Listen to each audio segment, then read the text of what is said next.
तो मनसबदारी अकबर के बाद फॉलो किया जहांगीर ने भी, जहांगीर के बाद शाहजहां ने किया, शाहजहां के बाद औरंगजेब ने भी किया। लेकिन औरंगजेब के बाद जो था ये मनसबदारी चली तो, लेकिन सक्सेसफुल कोई नहीं हो पाई, क्योंकि कोई इसे कंट्रोल नहीं कर पाया। और इवन जो है आपके एक तरह से औरंगजेब के टाइम में भी ये थोड़ा सा डगमगाने लगी थी, और क्योंकि मनसबदार बहुत ज्यादा हो गए थे और मनसबदारी जो है आपकी तरह से एम्पायर बहुत ज्यादा बढ़ गया था, जिसकी वजह से जो है आपके वहीं से जो है आपके एक तरह से डिक्लाइन होना शुरू हो गया जो है मुगल एम्पायर का। तो इस तरह से अगर हम लोग देखें तो एक अच्छी जो है आपके एक तरह से रैंक होती है, और मनसबदार जो होते थे वो सब एक जगह पर इकट्ठा होते थे। तो राजा के दरबार में मनसबदार सब इसी तरह से आपके होते थे, और सारी मनसबदारी जो है आपके यहीं पर डिस्ट्रीब्यूट की जाती थी, और बताया जाता था किसको किस जगह की मनसबदारी दी जा रही है, कितने रीजन की दी जा रही है। इस तरह से लोग जो है आपके एक तरह से मनसबदारी एक्सेप्ट करते थे यहां पर आकर के। तो ये एक तरह से एक अलग से प्लेस बनाया गया था जहां पे मनसबदार सब मिला करते थे, या जिस जगह पे आपके मनसबदारी जो है आपकी होती थी। तो मनसबदार और जागीरदार में अब आपको कोई कंफ्यूजन नहीं होना चाहिए। तो जागीरदार अलग चीज है कि एक मनसबदार जो है अपने अंडर में कई जो है आपके जागीरदार भी रख सकता था। इसका मतलब जागीरदार वो है जो कि अपने लैंड को जो है वहां पर यूटिलाइज करवा रहा है, या फिर उस पर रेवेन्यू भी दे रहा है, उस पर जो है आपकी खेती भी करवा रहा है, उससे कुछ पैसे भी आ रहे हैं, वो पैसा कमा भी रहा है प्लस टैक्स भी दे रहा है। तो इस तरह से अगर देखा जाए तो ये जो है आपके एक तरह से जागीरदारी अलग चीज थी और मनसबदारी अलग थी।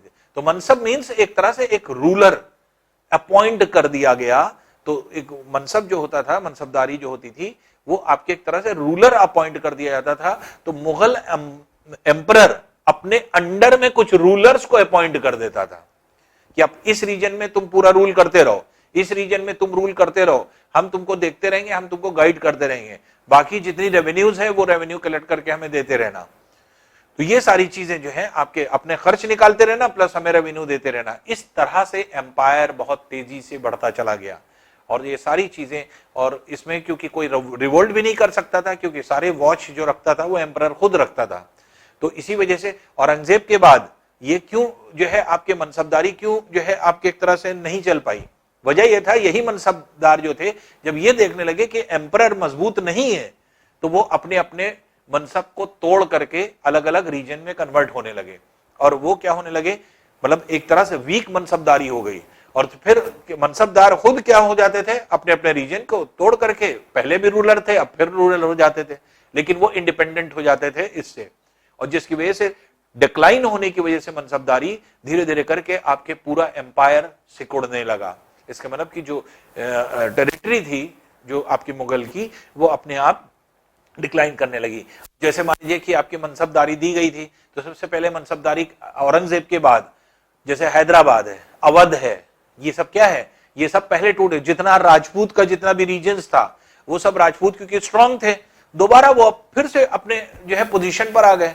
तो जैसे सिसोदिया रूरल्स जो थे वो आपके अपने पोजीशंस पे आ गए, उसी तरह से जैसे आपके गुजरात का रीजन जो था वो अपने पोजीशन पे आ गया। धीरे धीरे करके सब जो है आपके एक तरह से मुगल से जो है आपके अलग होने लगा। तो अवध अपना अलग बन गया, अवध के नवाब अलग हो गए, फिर हैदराबाद के नवाब अलग हो गए। तो ये आपके एक तरह से ये वो रिच पीपल्स थे जो कि आपके एक तरह से पहले जो है पैसा कमा रहे थे, उसके बाद धीरे धीरे इतने पावरफुल हो गए, इतने पावरफुल मनसबदार हो गए कि वो उस रीजन को लेकर के अलग हो गए। तो इसी वजह से मनसबदारी तब तक कंट्रोल में थी जब तक औरंगजेब थे। औरंगजेब के बाद से फिर मनसबदारी जो है कंट्रोल करना बड़ा मुश्किल हो गया और एम्परर नहीं कर पाए। अब देखिए, जैसे हमने आपको बताया, मनसबदार जो थे उनकी पहली रिस्पॉन्सिबिलिटी क्या हुआ करती थी, मिलिट्री रिस्पॉन्सिबिलिटी होती थी। मिलिट्री पहले बनाना है सभी लोगों को, सारे मनसबदार अपने अपने जो है अपने अपने एरिया में जो है पूरी मिलिट्री को तैयार करेंगे, है ना। उसमें जो है आपके मेंटेन करेंगे सवार या कैवेलरी को, उसमें जो है कैवेलरी मैन को रजिस्टर कराएंगे, हॉर्स को रजिस्टर कराएंगे, कितने हॉर्स हैं, कितने जो है आपके ये हैं। फिर उसके बाद जो है पैसा रिसीव करेंगे कि इतने जो है आपके लोग हैं जिनको रजिस्टर किया गया, इतने घोड़ों को जो रजिस्टर किया, उन पर एक्सपेंस कितना आएगा, वो सब सैलरी वो रिसीव कराया जाता था पैसा, और प्लस सैलरी दी जाती थी उनको। उसके अलावा मनसबदार को जो है आपके क्या मिलता था, जो सैलरी मिलती थी वो कैसे मिलती थी, in the form of revenue. Revenue जो ये कलेक्ट होते थे वो कहलाता था जागीर। तो इस तरह से कभी कभी क्या होता था, जागीर के मतलब क्यों, जागीर इसको इसलिए कहा जाता था, कोई जरूरी नहीं in the form of money उनको सैलरी नहीं मिलती थी, उनको काम करने की अलग अलग जागीर दे दी जाती थी। जैसे कहा जाता था कि आपने इस महीने काम किया, आपका अच्छा काम था, इस महीने की सैलरी आपको दे रहे हैं कि ये वाली पूरी जमीन आपकी हो गई। इस तरह से जागीर बांटी जाती थी। तो इसलिए जो है आपके एक तरह से रेवेन्यू जो आपके उनकी सैलरी हुआ करती थी, salary in terms of money नहीं होती थी, तो मनी भी मिलता था, कभी कभी मनी मिल जाता था, कभी कभी जो है आपके एक तरह से जागीर मिला करती थी। जागीर मतलब लैंड, तो ये जो है आपके एक तरह से जागीर मिल जाया करती थी। जैसे कि इक्तादारी सिस्टम आपने पढ़ा था, इक्तास पढ़ा था ना, इक्तास होते थे, इक्तदार होते थे। इक्तदार भी यही करते थे कि रेवेन्यू कलेक्ट करते थे, रेवेन्यू कलेक्ट करके जो है अपने राजा को दे देते थे, और बाकी जो इक्तदार होते थे वो आपके रेस्ट अमाउंट रख लेते थे, या तो अमाउंट रख लेते थे या फिर कुछ जमीन के हिस्सेदारी रख लेते थे। तो उसी तरह से सेम सिमिलर वे में जो है आपके एक तरह से मनसबदार भी जो है, जो जागीरदार मनसबदार जो होते थे उनको भी जागीर मिलती थी। तो जितने भी मनसबदार हुआ करते थे उनको ऐसा सैलरी, पैसा भी मिल जाता था और जागीर मिलती थी मेनली। तो मनसबदार के पास क्या है, जागीर बढ़ती जाती थी। अकबर के रिजीम में अगर आप देखेंगे तो सैलरी जितनी हुआ करती थी उससे कहीं ज्यादा रेवेन्यू होता था। क्यों, मनसबदार कम थे, 29 मनसबदार थे, तो जो कि 5000 जो है आपके जात के थे, तो 5000 जात के जो आपके थे वो सिर्फ 29 थे, इसलिए एक्सपेंस कम था। इसलिए ऐसी कंडीशन में जो रेवेन्यू आता था वो बहुत ज्यादा होता था और सैलरी कम देना पड़ता था। इसके मतलब कि अकबर के रिजीम में पैसा काफी बचता था, स्टोर होता था, क्योंकि रेवेन्यू जो है आपके एक तरह से ज्यादा आ रहा है और सैलरी आपके कम होती थी। लेकिन औरंगजेब धीरे धीरे इस मामले में कमजोर हो गया अकबर के कंपैरिजन में। तो अकबर के कंपैरिजन में औरंगजेब कमजोर हो गया, और यहां पर क्या है कि रेवेन्यू इसके उसमें कम आती थी और सैलरी ज्यादा उसको देना पड़ता था। तो जितनी सैलरी देना पड़ता था उतना रेवेन्यू नहीं आ पाता था। तो ऐसी कंडीशन में धीरे धीरे करके इकोनॉमिकल क्राइसिस होने लगा। तो यहां पर क्या है कि औरंगजेब के टाइम में लास्ट फेज में अगर देखा जाए तो काफी इकोनॉमिकल क्राइसिस हुआ, और बहुत सारे ऐसे जागीरदार थे उनको जागीर ही नहीं मिल पाती थी। उनको जागीर अब बची ही नहीं है, तो कहां से दे जागीर, सारी जमीन दी जा चुकी है, अब कुछ बचे ही नहीं है। तो इसलिए जो है आपके एक तरह से उनको शॉर्टेज ऑफ जागीर हो गई। तो ऐसी कंडीशन में क्या होता था, ऐसी कंडीशन में जो आप से मनसबदार हुआ करते थे या जमींदार हुआ करते थे या जागीरदार हुआ करते थे, तो जागीरदार सोचते थे कि पता नहीं हमें सैलरी मिलेगी नहीं मिलेगी, हमें जागीर मिलेगी नहीं मिलेगी, तो जितना रेवेन्यू है कलेक्ट कर लो। तो इसलिए ऐसी कंडीशन में क्या हुआ करता था कि रेवेन्यू अगर किसी से 10 रुपए लेना है तो उससे 50 रुपए ले रहे हैं। ऐसी कंडीशन में क्या होने, एक्सप्लॉइटेशन होने लगा लोगों का। किसका होगा, पीजेंट्स का होगा, जो फार्मर्स थे, गरीब लोग। तो अब यहां पर क्या है, गरीबों के लिए प्रॉब्लम क्रिएट होने लगी। अभी तक जो है आपके मुगल पूरे एम्पायर में अगर आप देखेंगे, कभी पीजेंट्स को नहीं परेशान किया गया, कभी गरीब लोगों को नहीं परेशान किया गया, उनसे कभी इस तरह की चीजें नहीं मांगी गई जिसकी वो जो है आपके एक तरह से जबरदस्ती पैसे को दें या फिर जो है टैक्स दें या रेवेन्यू दें। टैक्स दिया जाता था, लेकिन अब क्योंकि पैसा कम आ रहा है, सैलरी ज्यादा है, जब हम सैलरी नहीं दे पा रहे हैं तो उससे हम कुछ बोल भी नहीं सकते। जिसको हम सैलरी नहीं दे पा रहे हैं तो उससे हम कुछ बोल भी नहीं सकते।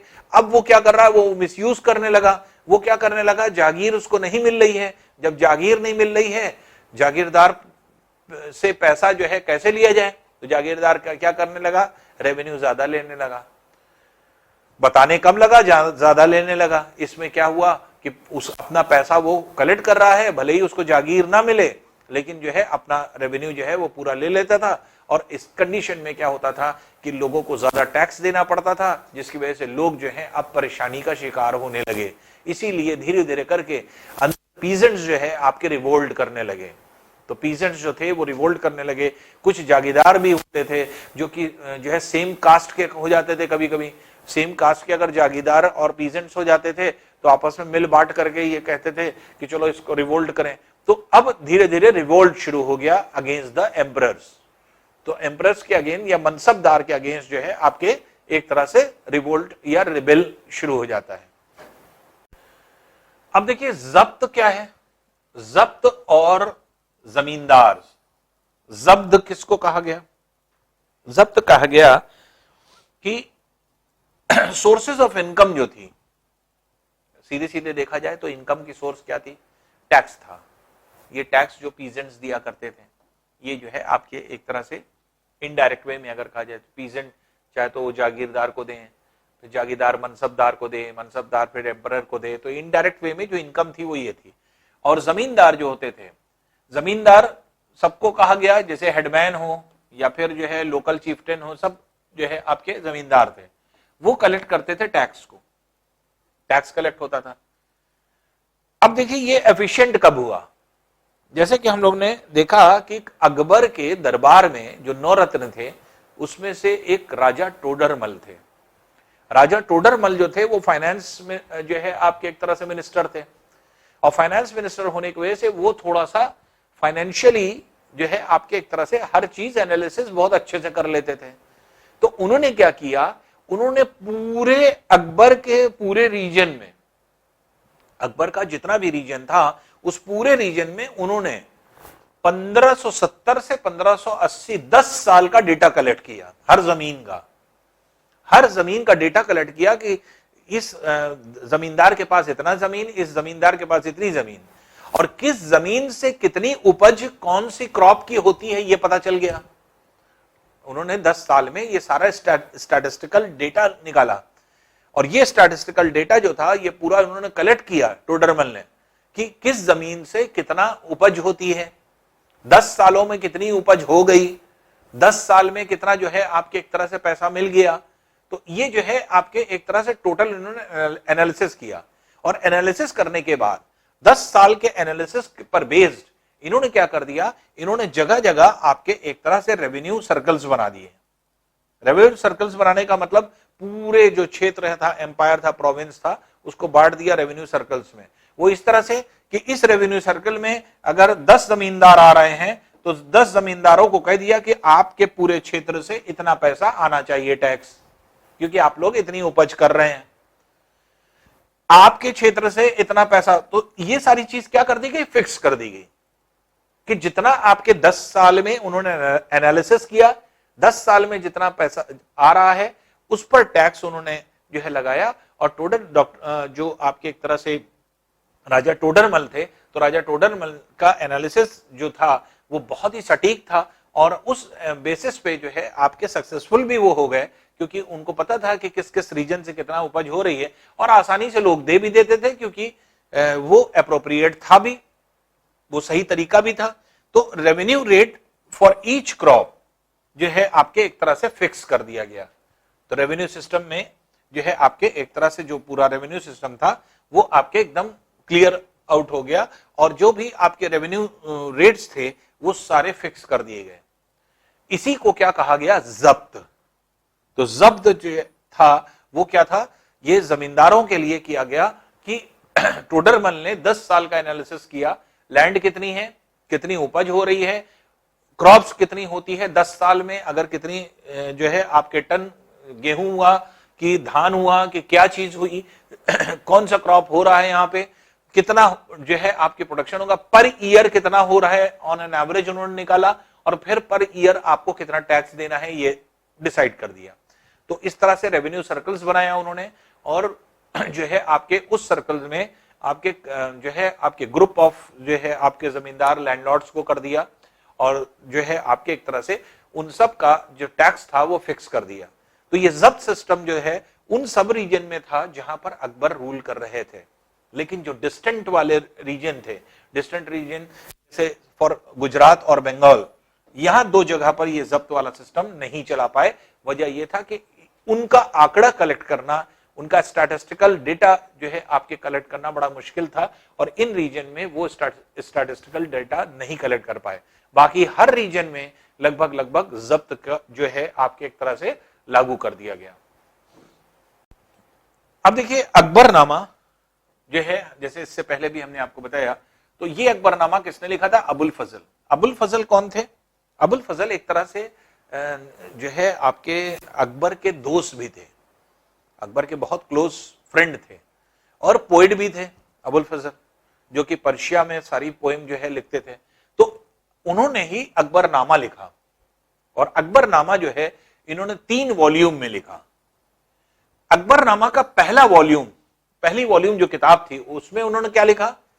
अकबर के जो एंसेस्टर्स थे उनकी पूरी जो है कहानी लिखी गई। एंसेस्टर्स में जैसे हुमायूं और बाबर से रिलेटेड, प्लस हुमायूं के जितने भाई थे उन सब की, और प्लस जो है आपके बाबर की, और उसके पहले तिमूर तक की जितने भी आपके एंसेस्टर्स हुए थे तब तक की सारी चीजें जो है आपके वॉल्यूम 1 में डिस्क्राइब की गई। तो वॉल्यूम 1 में क्या है? अकबर के एंसेस्टर्स के बारे में लिखा गया। वॉल्यूम 2 में क्या लिखा उन्होंने? सारे इवेंट्स को लिखा जो अकबर के रिजीम में थे हुए। तो अकबर के रिजीम में होने वाले सारे इवेंट्स को जो है वॉल्यूम 2 में लिखा गया। और वॉल्यूम 3 में जो है आपके मेन सारी चीजें जो कि आपकी आई, तो इसी वॉल्यूम 3 को क्या कहा गया? आईने अकबरी। इसको आईने अकबरी के नाम से जाना गया, वॉल्यूम 3। तो अकबरनामा का जो अकबरनामा था वो 3 वॉल्यूम में था, वॉल्यूम 1, वॉल्यूम 2, वॉल्यूम 3। तो अकबरनामा का वॉल्यूम 3 जो था, यही क्या था? आईने अकबरी के नाम से जाना, जिसमें अकबर का एडमिनिस्ट्रेशन पूरा, house hold, army, revenues, geography जो है पूरा, जो है आपके ज्योग्राफिकल पूरा जितनी भी आपके एक तरह से अंपायर था उसके बारे में जो है आपके पूरा डिफाइन किया गया। ट्रेडिशन एंड कस्टम्स या culture of the people of India, ये सारी चीज आपके किस में मिलती है? ये आपके आईने अकबरी में मिलती है। आईने अकबरी में एक और बहुत ही इंपॉर्टेंट चीज मिलती है, स्टैटिस्टिकल डेटा। तो rich statistical details of crops, कितना क्रॉप्स होता था, किस किस रीजन से होता था, ईल्ड टोटल कितना जो है आपके क्रॉप जो है आपके किस किस रीजन से कितना कितना जो है आपके कितना टन जो है सामान आता था जो प्रोड्यूस होता था, उसकी क्या क्या प्राइसेस थी, जो वेजेस थे उसको डिसाइड किया जाता था, और रेवेन्यूज थे, जितना भी चीजें थी कि कितना जो है लेबर को वेज दिया जाता है वो सारी चीज उसमें प्रिस्क्राइब थी, कितना रेवेन्यू कलेक्ट किया जाता है in the form of tax, वो सारी चीजें उसमें थी। तो एक तरह से आईने अकबरी एक बहुत ही ब्रॉड जो है आपकी चीज थी, जिसमें कि सबसे ज्यादा जो है आपके मुगल के बारे में पता चला। वजह ये थी कि ये जो है आपके सारी चीजों के, अकबर के हर एक चीज के बारे में उसने जो है बताया, क्योंकि एडमिनिस्ट्रेशन के बारे में तो बताया, उसके अलावा हाउस होल्ड के बारे में, उसका जो है घर के बारे में कि घर उसका कैसा था, उसकी बीवी कैसे रहती थी, वो कैसे रहता था, घर वाले कैसे रहते थे, पूरा हाउस होल्ड उसमें डिस्क्राइब किया गया है। पूरा आर्मी का स्ट्रक्चर उसका डिफाइन किया गया है, आर्मी किस तरह की थी, किस किस तरह से जो है वो फाइट करती थी, क्या क्या चीजें थी उसके पास जो है स्ट्रगल करने के लिए, जो है फाइट करने के लिए, वॉर करने के लिए। रेवेन्यूज सारे पूरे ज्योग्राफिकल, उसका पूरा जितना भी आपके रीजन था ज्योग्राफिकल जो है आपके पूरे रीजन्स के बारे में। फिर ट्रेडिशन और culture of the people of India, क्योंकि पीपल ऑफ इंडिया को ही वो रूल कर रहा था, तो जहां जहां रूल कर रहा था वहां के लोगों वो लोग कौन सा ट्रेडिशन, कौन सा कल्चर फॉलो कर रहे थे, और प्लस स्टैटिस्टिकल डेटा कि कितना क्रॉप्स हो रहा है, कितना जो है आपके ईल्ड कर रहा है, वहां से कितनी उपज आ रही है टोटल, फिर कितना जो है आपके एक तरह से उसका वेज कितना दिया जा रहा है, मजदूरी कितनी दी जा रही है, किसका कितना प्राइस है, और प्लस कितना revenue in the form of tax collect किया जा रहा है। तो ये आईने अकबरी बहुत इंफॉर्मेटिव है। और आईने अकबरी लिखा किसने? अबुल फजल ने। बहुत पूछा जाता है ये क्वेश्चन, अकबरनामा कितने वॉल्यूम में है और आईने अकबरी किसको कहा जाता है? तो वॉल्यूम 3 को, अकबरनामा के वॉल्यूम 3 को ही आईने अकबरी कहते हैं। अब देखिए अकबर की और पॉलिसीज को अगर हम लोग जो है ध्यान से, तो a closer look of Akbar's policies अगर हम लोग देखें तो इसमें आप देखते हैं अकबरनामा जो लिखा गया, अकबरनामा के तीसरी जो आपकी वॉल्यूम थी वही आईने अकबरी के नाम से जानी गई। उसके अलावा अबुल फजल ने इसको लिखा था और उन्होंने बताया, उन्होंने इस अकबरनामा और आईने अकबरी में खास तौर से कि एम्पायर जो था वो डिवाइडेड था सूबाज में। जो आपके जो टोटल एम्पायर था, उस एम्पायर को छोटे छोटे जो है प्रोविंस में डिवाइड किया गया था। पूरे प्रोविंस को डिवाइड किया गया था छोटे छोटे पार्ट में, और छोटे पार्ट को कहा गया था सूबा। और सूबास को जो कंट्रोल करते थे उनको कहा जाता था सूबादार। सूबादार के नाम से जाने जाते थे। और सूबा को जो कंट्रोल करते थे सूबादार, अब उनको स्ट्रेंथ कैसे मिलेगी या कैसे जो है उनके पास जो है आपके सारी चीजें आएंगी। तो सूबादार जो थे वो एक तरह से आपके आप ये कह सकते हैं कि सूबादार जो हुआ करते थे उनको काफी कुछ जो है एक तरह से कंट्रोल मिलता था, उनको जो है हेल्प लेना पड़ता था। वजह ये थी कि और लोगों की तरफ से हेल्प मिले। तो हेल्प किससे मिलती थी? जैसे फाइनेंस ऑफिसर जो होते थे उनको दीवान कहा जाता था। तो दीवान जो है किस रूप में, एक जो इकोनॉमिकल पोर्शन में हेल्प करते थे इकोनॉमिक्स में, तो वो आपके एक तरह से सूबेदार की हेल्प किया करते थे। सूबेदार को सपोर्ट करने के लिए कौन कौन लोग थे? जैसे मिलिट्री पे मास्टर, जिसको क्या कहते थे? बख्शी। तो बख्शी लोग सपोर्ट करते थे एक तो। दूसरी चीज, minister in charge of religious and charitable patronage, जिनको सदर कहा जाता था। तो ये सदर कौन होते थे? जो रिलीजियस जो है आपके एक तरह से, या फिर चैरिटेबल पैट्रोनेज जो होता था, तो उसके जो है आपके एक तरह से मिनिस्टर हुआ करते थे, इंचार्ज हुआ करते थे, उनको सदर कहा जाता था। मिलिट्री कमांडर जो हुआ करते थे, फौजदार उनको कहा जाता था, फौजदार हेल्प करते थे। और टाउन पुलिस कमांडर जो हुआ करते थे उन्हें कोतवाल कहा जाता था। तो जैसे हम लोग कोतवाली यूज करते हैं, कोतवाल जहां बैठता है वो कोतवाली कहा जाता है, तो इसलिए कोतवाल। तो अब मिलिट्री जो है आपके एक तरह से जो सूबेदार को हेल्प चाहिए होती थी वो कैसे मिलेगी? मिलिट्री पे मास्टर से, बख्शी से, जो थोड़ा सा बहुत इकोनॉमिक्स देखता था। Minister in charge of religious and charitable patronage, सदर जो हुआ करता था उसको। और मिलिट्री कमांडर जिसको फौजदार कहते थे, फौजदार इसकी हेल्प करता था। और टाउन पुलिस कमांडर जो कि कोतवाल हुआ करते थे। तो इनकी हेल्प की जरूरत पड़ती थी और ये जो है आपके इस तरह से हेल्प लिया करते थे। दूसरी चीज, अकबर जो था, अगर ये कहा जाए कि अकबर के जो नोबल्स थे उनको लार्ज अमाउंट ऑफ रेवेन्यूज मिलता था।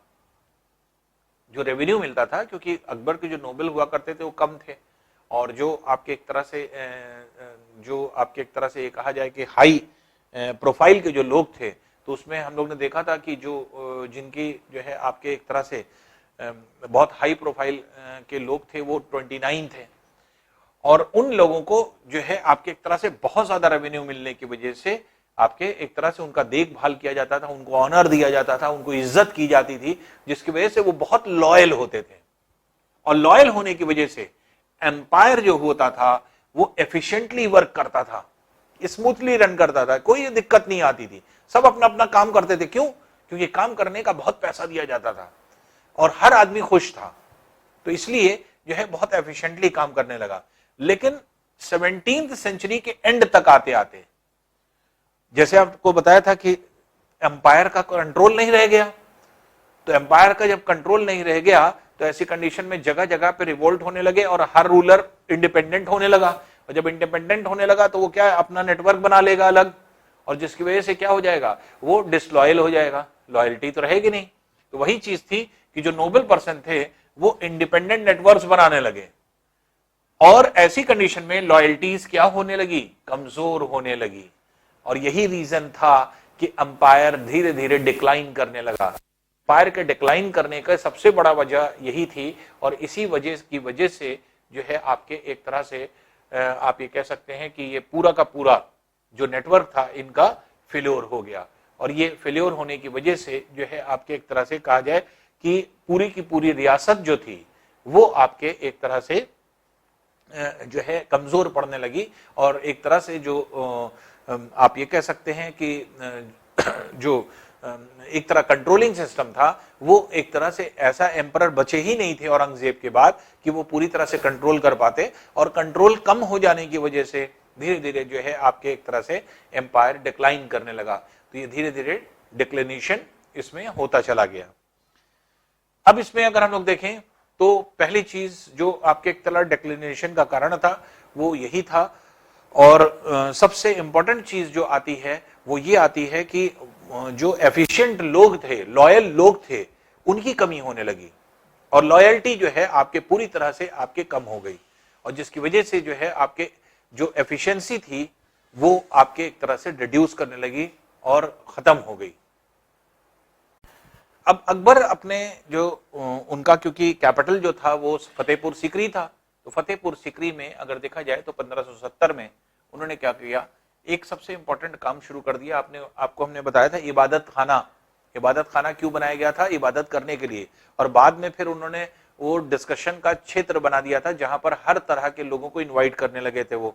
तो इसलिए इबादत खाने में क्या हुआ कि उन्होंने डिस्कशन शुरू कर दिया, discussion on religion with Ulema.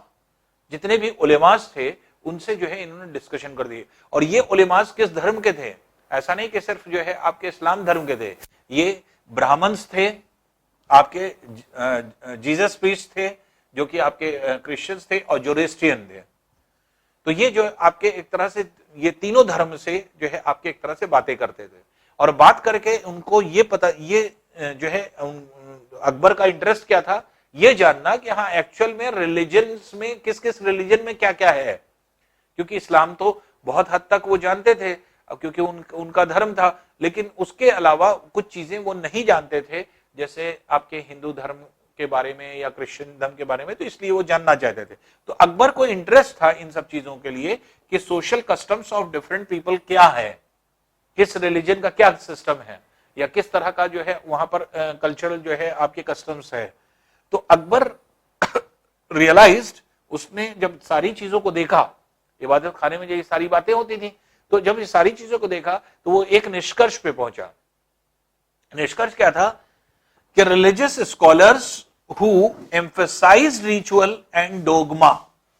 Dogma क्या है, तो डोगमा जो है आपके एक तरह से उनको कहा जाता है जिसमें जैसे बहुत सारी चीजें होती है ना, जैसे आदमी कहता है कि जैसे उलेमा जो होते हैं आपके, बहुत सारे धर्म के लोग ऐसे होते हैं जिसमें क्या कहा जाता है, कहा जाता है कि ये चीज मानो है, कोई भी चीज कह दी गई ये चीज मान लो, इसको पूछो नहीं क्वेश्चन क्यों ऐसा हो रहा है। तो बहुत सारे धर्म में ऐसी चीजें होती हैं कि कह दी जाती हैं कि उलेमा ने कह दिया तो मान लो और इसके पीछे कोई क्वेश्चन ना पूछो। अगर कोई चीज मान लो और क्वेश्चन ना पूछो तो वो क्या है, वो डोगमा कहलाता है। ठीक है, तो ऐसा बहुत सारी चीजें थी। अब जैसे अकबर को क्या लगने लगा, अकबर को ये लगने लगा कि जितने भी स्कॉलर्स को जब इन्होंने पढ़ा और देखा और जो है आपके एक तरह से बातें की, तो इनको ये समझ में आया कि बहुत सारे ऐसे स्कॉलर्स हैं जो रिलीजन्स में जो क्या है सिर्फ थोपते हैं चीजों को।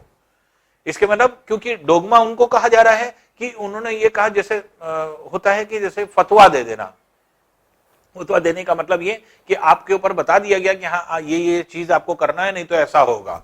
तो अब यहां पर क्या है, ये डोगमा वर्ड अलग से यूज किया गया है, फतवे से इसका कोई लेना देना नहीं है।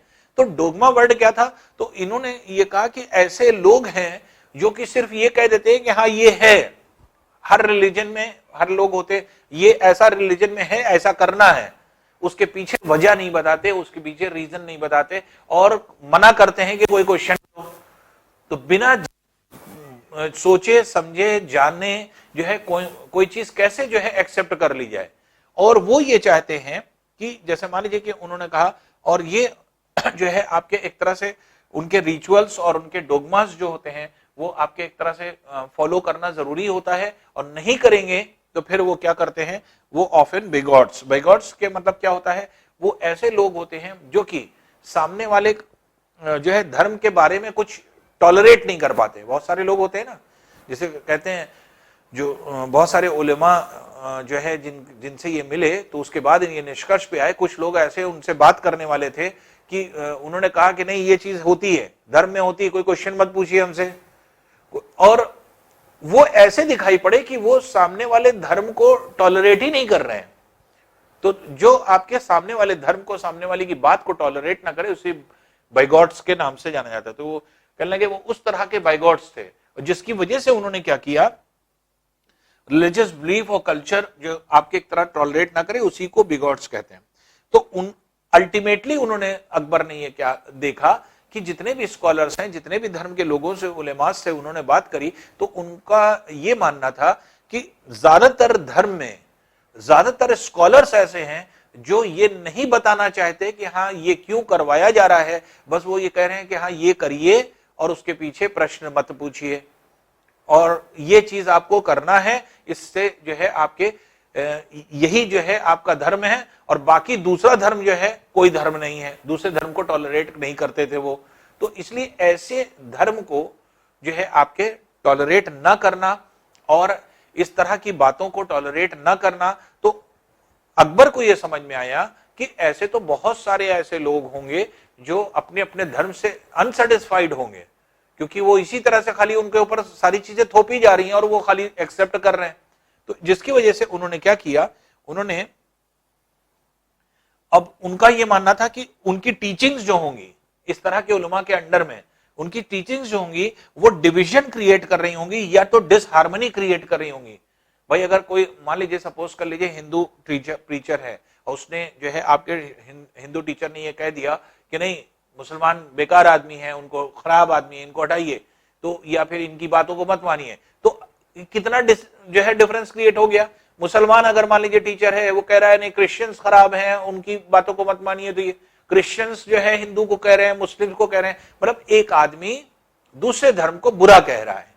तो ऐसा इंटॉलरेंस नहीं होना चाहिए, नहीं तो डिसहार्मनी हो जाएगी। और जिसकी वजह से अकबर ने के दिमाग में एक आइडिया आया और वो आइडिया क्या था, सुलह-ए-खुल।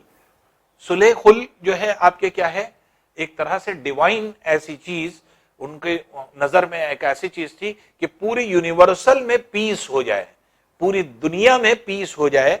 तो इस तरह की चीज उन्होंने जो है सोचा। तो ये सुलह-ए-खुल है क्या, इसको जो है आपके एक्सप्लेन ने। सुलह-ए-खुल क्या है, यूनिवर्सल पीस जिसको कहा जाता है। तो ये क्या था, ये आइडिया जो था, this idea of tolerance did not discriminate between people of different religious. ये जो आपके एक तरह से सुलह-ए-खुल था, ये क्या था, ये एक ऐसा जो है आपके एक ऐसा जो है एक तरह से आप ये कह सकते हैं कि रिजल्ट था कई चीजों से मिला करके एक ऐसी चीज बनाना जिससे कि हर तरफ पीस ही पीस हो, मतलब किसी की कोई बुराई ना करे, ये सारी चीजें ना करें। इसलिए जो है आपके एक तरह से जो टॉलरेंस है वो आपके एक तरह से बढ़ जाता है और लोग जो है एक दूसरे की बातों को टॉलरेट कर लें। तो इसलिए जो है आपके डिस्क्रिमिनेशन जो था वो आपके रिड्यूस करने के लिए उन्होंने इस चीज को जो है आपके लागू किया। तो it focused on a system of ethics. ये किस पर बेस्ड है, एथिक्स पर बेस्ड है। एथिक्स मतलब मॉरल वैल्यूज। तो मॉरल वैल्यूज पर जैसे ऑनेस्टी या जस्टिस, पीस, इन सब चीजों पर बेस्ड है। दैट वाज यूनिवर्सली एप्लीकेबल, किसी पर भी एप्लीकेबल किया जा सकता है। और ये क्या है, ये एक्चुअल में ये कॉमन सी बात है, ये कॉमन बात इसमें की गई, इसमें किसी धर्म को लेकर के बात नहीं की गई और इसमें कॉमन बात की गई कि कैसे लोग खुश रह सकते हैं और एक दूसरे से जो है आपके एक तरह से परेशान ना रहें। तो Abul Fazal helped Akbar in framing a vision of governance around this idea of सुलह-ए-खुल। अबुल फजल ने ही अकबर को हेल्प किया कि वो जो है अपने पूरे जो विजन ऑफ सुलह-ए-खुल था उस आइडिया को जो है अपने गवर्नेंस में लगाए। और यही गवर्नेंस जो है आपके एक तरह से आगे फॉलो कौन करता है, अकबर के बाद जो है आपके जहांगीर भी फॉलो करते हैं, शाहजहां भी फॉलो करते हैं, दोनों फॉलो करते हैं इन चीजों को। तो ये दोनों, ये प्रिंसिपल जो है ये फॉलो होता है दोनों के द्वारा। पहले जहांगीर करता है और फिर उसके बाद शाहजहां भी इसी को फॉलो करता है। अब देखिए सुलह-ए-खुल क्या है, जहांगीर जो है अकबर के बारे में बता रहे हैं। Jahangir Akbar's son described his father policy of सुलह-ए-खुल in the following words। अब इसमें देखिए क्या था, ये जहांगीर कैसे एक्सप्रेस कर रहे हैं अपने फादर के जो है आपकी इस पॉलिसी को। As in the wide expanse of the divine compassion there is a room for all classes and the followers of all creeds and so। इसके मतलब क्या हुआ कि हर तरफ धर्म और धर्म अलग अलग बटा हुआ है, लेकिन एक ऐसी जगह है, एक ऐसा कोर्ट रूम है, एक ऐसा रूम है जहां पर हर धर्म को एक जगह मिलती है और वो जो है आप आकर के जो कि किसी भी धर्म से, किसी भी कास्ट से, किसी भी जो है क्रीड से बिलोंग करता हो, वो सब एक प्लेस पर आकर के पीसफुली रह सकते हैं। इन हिज इंपीरियल डोमिनियंस, मतलब अपने जो अकबर का डोमिनेंस था, डोमिनियंस था, तो डोमिनियंस का मतलब क्या होता है कि आपके राजकाज, तो जो अकबर का राजकाज था उस पीरियड में जो है ऐसा जो है हुआ, which on all sides were limited only by the sea, there was room for the professors of opposite religions and for beliefs good and bad, and the road to intolerance was closed. यहां पर क्या है, यहां पर इन्होंने बताया कि अकबर के रिजीम में जिसका एम्पायर इतना बड़ा था कि समुद्र की तरफ से चारों तरफ से घिरा हुआ था। रीजन क्या था, जब इंडिया जो है आपके एक तरह से कैप्चर कर लिया था इंडिया का मोस्ट ऑफ द पोर्शन, तो वेस्टर्न पोर्शन में एम्पायर में क्या था, ये अरेबियन सी था, ईस्टर्न पोर्शन में बे ऑफ बंगाल था, तो पूरा समुद्र तक ये पहुंच चुके थे। तो समुद्र तक पहुंचने की वजह से ये बता रहे हैं कि जहां पर सी उसकी बाउंड्री हो, उस पूरे रीजन में ऐसी चीज आ गई कि जहां पर जो है आपके एक तरह से हर तरह के जो आपके प्रोफेसर्स थे, चाहे किसी रिलीजन के हों, एक प्लेटफॉर्म पे आकर के बात कर सकते हैं। और यहां तक कि उन्होंने जो है बताया कि जो मॉस्क हुआ करती थी, उस मॉस्क में सुन्नी और शिया दोनों एक साथ नमाज पढ़ते थे। इस तरह से जो है आपके एक तरह से कल्चर बन गया था। और क्रिश्चियंस और जो आपके ज्यूस थे, ये एक ही चर्च में प्रेयर करने लगे। तो ये जो है आपके एक तरह से चीजों को बताया, ये अकबर के रिजीम में हुआ ऐसा कि अकबर ने इतनी ज्यादा बातों को जो है आपके एक तरह से उलेमास को बैठाल करके एक्सप्रेस किया, बताया लोगों को जो है ये चीज की कि जिससे कि सारे लोग एक साथ होने लगे धीरे धीरे करके। शिया सुन्नी एक साथ हो गए, एक ही जो है मस्जिद में नमाज पढ़ने लगे। फिर ज्यूज और क्रिश्चियन जो थे वो एक ही चर्च में जाकर के प्रेयर करने लगे। तो कुछ इस तरह की चीजें थी जो कि यूनिवर्सल पीस की बात सुल्ह कुल में किया गया। तो सुल्ह कुल क्या था, एक ऐसा जो है आपके एक तरह से प्लेस था, एक ऐसा जो है आप ये कह सकते हैं कि एक ऐसा सिस्टम था जिसमें कि अकबर ने एक ऐसी जो है चीज बनाई थी कि जहां पे हर उलेमा आकर के एक दूसरे से डिस्कशन करें, एक दूसरे को बताएं, लड़ाई ना हो, झगड़ा ना हो, पीस हो खाली, और वहां पर क्या है एक दूसरे के साथ मिल करके सारी बातों को आगे बढ़ाने की बात हो, और कोई भी कम्युनिटी एक दूसरे से लड़े ना। तो कुछ इस तरह की यूनिवर्सल पीस की बात जो है आपके इसमें की गई है। अब देखिए, जैसे कि हम देखते हैं कि 1707 तक लास्ट एम्परर कौन था, औरंगजेब। तो पहले बाबर से स्टार्ट हुए, बाबर के बाद फिर हुमायूं आए, हुमायूं के बाद अकबर आए, अकबर के बाद जहांगीर, जहांगीर के बाद शाहजहां, शाहजहां के बाद औरंगजेब, औरंगजेब के बाद जो शासन आया वो धीरे धीरे करके आपके चेंज होता चला गया। और आखिरकार आपके एक तरह से जो शासन था वो कहां तक गया, तो पहले औरंगजेब के बाद फिर बहादुर शाह है। बहादुर शाह 1707 से लेकर के 1712 तक थे। उनके बाद बहादुर शाह के बाद जहांदर शाह है। जहांदर शाह ने फिर फारुखशियर, इसी के बाद फारुखशियर आए, फारुखशियर जो है आपके थे। फारुखशियर के बाद फिर आपके मोहम्मद शाह थे, मोहम्मद शाह के बाद अहमद शाह थे, अहमद शाह के बाद आलमगीर 2 थे। आलमगीर 1 कौन था, आलमगीर 1 जो है आपके किसको कहा गया था, औरंगजेब को। तो ये आलमगीर 2 थे। उसके बाद शाह आलम 2 थे, शाह आलम 2 आए, और फिर उसके बाद अकबर 2 आए जो 1806 से 1837 तक, और फिर 1837 से 1857 तक बाद में आपके कौन आया, फिर बहादुर शाह जफर आए, बहादुर शाह 2 जिसको कहा जाता है। तो लास्ट एम्परर जो थे वो बहादुर शाह जफर थे।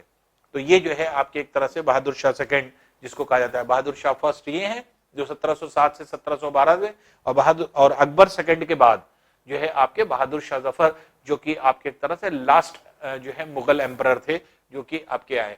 तो मुगल एम्पायर अगर 17वीं सेंचुरी और उसके बाद का अगर हम लोग देखें तो ये सारी चीजें जो है आपके एक तो क्रोनोलॉजी जो है आपके आप ये कहें तो ये बनती है।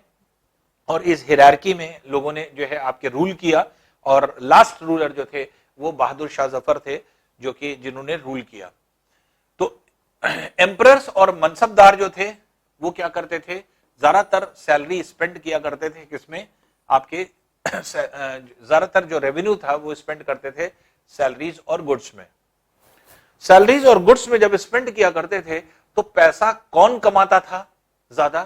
पैसा कौन कमाता था? पैसा कमाते थे यही जो गुड्स सेल आउट करते थे या जो है बेचते थे। तो ये जो आपके एक तरह से बेनिफिट जो मिलता था आर्टिशंस को मिलता था और पीसेंट्री को मिलता था। पीसेंट्री का मतलब क्या हुआ? जो पीजेंट्स को कंट्रोल करते थे, पीजेंट को नहीं, जो पीजेंट्स को कंट्रोल करते थे वो पीसेंट्री थे। तो आर्टिसंस को मिलता था। आर्टिसंस मतलब जो आपके सामान को बेच रहे थे, गुड्स को बेच रहे थे, क्योंकि मेनली उनके पास पैसा जा रहा था, या पीसेंट्री। उसके बाद जो है आपके एक तरह से बचा हुआ पैसा प्राइमरी प्रोड्यूसर्स के पास जा रहा था। प्राइमरी प्रोड्यूसर मतलब जो खेत में काम कर रहा है, जो उगा रहा है, उसके पास थोड़ा बहुत बचा कुचा पैसा पहुंच रहा है। तो बहुत ज्यादा वेल्थ और रिसोर्स पाने के बाद जो आर्टिसंस और पीजेंट्री थे, ये जो है आपके एक तरह से पावरफुल ग्रुप में कन्वर्ट होने लगे, क्योंकि इनको पैसा मिलने लगा। पैसा मिलते मिलते ये तो अब इस पूरे रिजीम में क्या हुआ? इस रिजीम में वो लोग बढ़ने लगे जो कि आपके एक तरह से बिजनेसमैन थे, और एक तरह से जो है आपके एक तरह से नवाब टाइप के लोग थे, वो ज्यादा जो है आपके एक तरह से जो है ग्रो करने लगे। और इस स्टेज ये आई कि उन्होंने धीरे धीरे करके अपनी डायनेस्टी बनाना शुरू कर दिया, छोटे छोटे अंपायर बनाना शुरू कर दिया। तो डायनेस्टीज और अंपायर बनाने लगे और अपने प्रोविंस को कंट्रोल करने लगे। जैसे हैदराबाद की रियासत और अवध की रियासत, ये सब जो है आपके कैसे अपने जगह पर जो है आपके डेवलप होने लगी। तो ये क्या था? तो जब हैदराबाद की रियासत और अवध की रियासत बनी, ये कैसे बनी? इन्हीं नवाबों ने बनाया, जिनके पास पैसा आ गया था। पैसा आ गया था, अपने पूरे रीजन को इन्होंने खरीद लिया, उसी पर लोग रहते थे, उसी को जो है ये कंट्रोल करने लगे। तो अवध और हैदराबाद की रियासत, लेकिन इनके अनुसार भी ये अपना मास्टर किसको मानते थे? मुगल एम्परर को ही मानते थे। मानते मुगल एम्परर को थे, क्योंकि बने उन्हीं की वजह से थे। भले ही मुगल एम्परर अब जितने थे वो आपके बहुत ज्यादा जो है आप ये कह सकते हैं कि बहुत एफिशिएंट नहीं थे, बहुत एफिशिएंटली उन्होंने काम नहीं किया, लेकिन लास्ट तक आते आते हुआ क्या कि जो आपके एक तरह से जितने भी जो आप ये कह सकते हैं कि जितने भी बिजनेस ग्रुप के लोग थे या जितने भी नवाब थे, उनको पैसा बहुत ज्यादा मिल गया, और बहुत ज्यादा मिलने की वजह से उन्होंने अपनी छोटी छोटी डायनेस्टीज बना ली, उन्होंने अपने अपने छोटे छोटे अंपायर बना लिए, और छोटे छोटे अंपायर बनाने की वजह से आपके एक तरह से जो मुगल अंपायर था वो आपके एक तरह से छोटा होता चला गया और कमजोर होता चला गया। और ये रियासतें या ये छोटी छोटी रियासतें या छोटी छोटी जो आपके डायनेस्टीज थी, ये आपके बढ़ने लगी। तो चाहे वो हैदराबाद की नवाब हो, चाहे वो अवध के नवाब हो, ये सब एक साथ जो है आपके डेवलप कर गए। और यही था डिक्लाइन जो कि आपके मुगल एम्पायर में था। और यहां पर आकर के धीरे धीरे करके मुगल एम्पायर खत्म हो जाता है। और 1857 में जब बहादुर शाह जफर को पकड़ा जाता है और उनके बेटे को मार दिया जाता है, तो 1857 में फिर पूरी तरह से ब्रिटिशर्स हर चीज को ऑक्यूपाई कर लेते हैं। और यहीं से ब्रिटिश काल पूरी तरह से 1857 से स्टार्ट हो जाता है, और यहीं 1857 में खत्म हो जाता है मुगल एम्पायर।